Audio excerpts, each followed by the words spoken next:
But right now you've got panic at the top ranks of the Republican Party. Trump seems to be at war with the entire party establishment right now. And you're reporting something pretty startling right now. You've got senior officials inside the Republican Party actually exploring what to do if Trump drops out? This is absolutely unprecedented. First of all, I am told that RNC Chairman Reince Priebus is furious that he has had multiple discussions with Trump telling him he needs to drastically change course. But here's the news.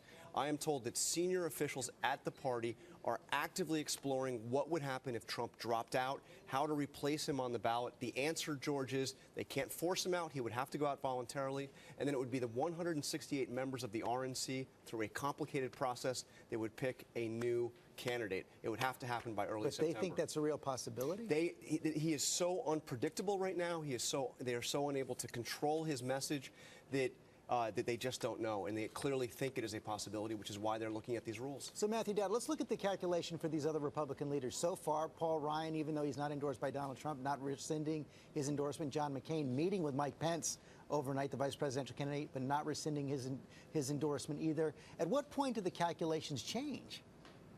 Well, I think that's a really good question, George. I think, first of all, there's a question of principle. Is this the candidate they want to stand by in the course of this as a principled stand? They seem to have answered that already, which is yes. I think at some point, if he deteriorates, and right now, let's keep in mind, he's still within a shouting distance of Hillary Clinton after all of this. We haven't seen the results of the last 24 hours.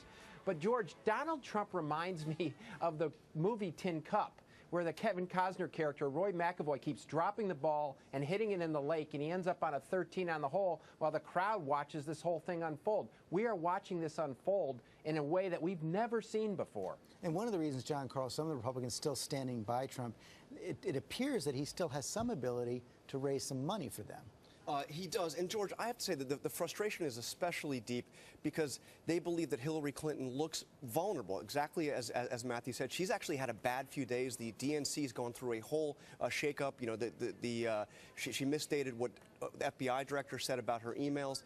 One top official told me if Trump had gone on vacation for the past 2 weeks, he would be in the lead. But yes, he can still raise money, and he still has support among the Republican rank and file. This does appear to be masking Hillary Clinton's weaknesses, Matt. Oh, yeah, it does. I mean, you have we've talked two very flawed characters, two candidates in the course of this who have the highest unfavorability rating we've ever seen in a presidential contest, and an environment that actually helps Donald Trump. I think that's what most frustrates Republicans in this. They think this is the perfect time to capture the White House, and they have somebody that keeps committing pilot error in the course of this day in and day out. Okay, Matthew Dowd, John Carl, thanks very much. What's happened in the last 24 hours for Donald Trump reads like a checklist of political don'ts. He's managed to anger party leaders, anger vets, even moms with babies. Yes, babies. Donald Trump may be the Republican nominee, but this morning he is at war with his own party, not just refusing to endorse two of the GOP's highest-ranking members in their state primaries, House Speaker Paul Ryan and Senator John McCain.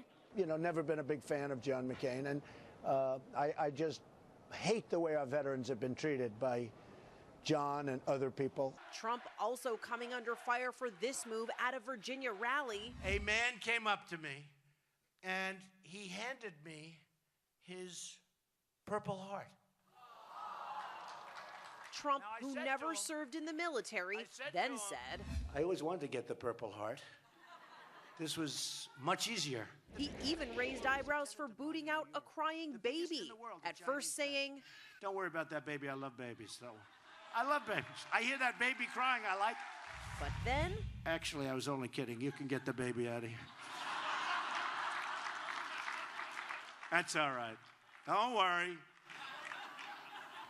I think she really believed me that I love having a baby crying while I'm speaking. That's okay. This morning, two high-profile Republican supporters announcing they will not vote for Trump, Hewlett-Packard CEO Meg Whitman and New York Congressman Richard Hanna, both saying they will break party ranks and support Hillary Clinton. Overnight, Ivanka Trump forced to defend her father's comments on sexual harassment after he said if his own daughter faced harassment, she would find another job. I think sexual harassment is inexcusable in any setting. President Obama also piling on with his strongest attack yet. He's woefully unprepared to do this job. suggesting GOP leaders should withdraw their endorsement of Trump. There has to be a point at which you say, this is not somebody I can support for President of the United States. There has to come a point at which you say, enough. Well, so far, none of the GOP leadership is defecting as a result of that call from President Obama. But we do now know that overnight RNC Chairman Reince Priebus called Donald Trump to express frustration with how his campaign is handling its messaging. And now the Clinton campaign is pouncing, making a concentrated effort to target Republicans and pick up some of these votes.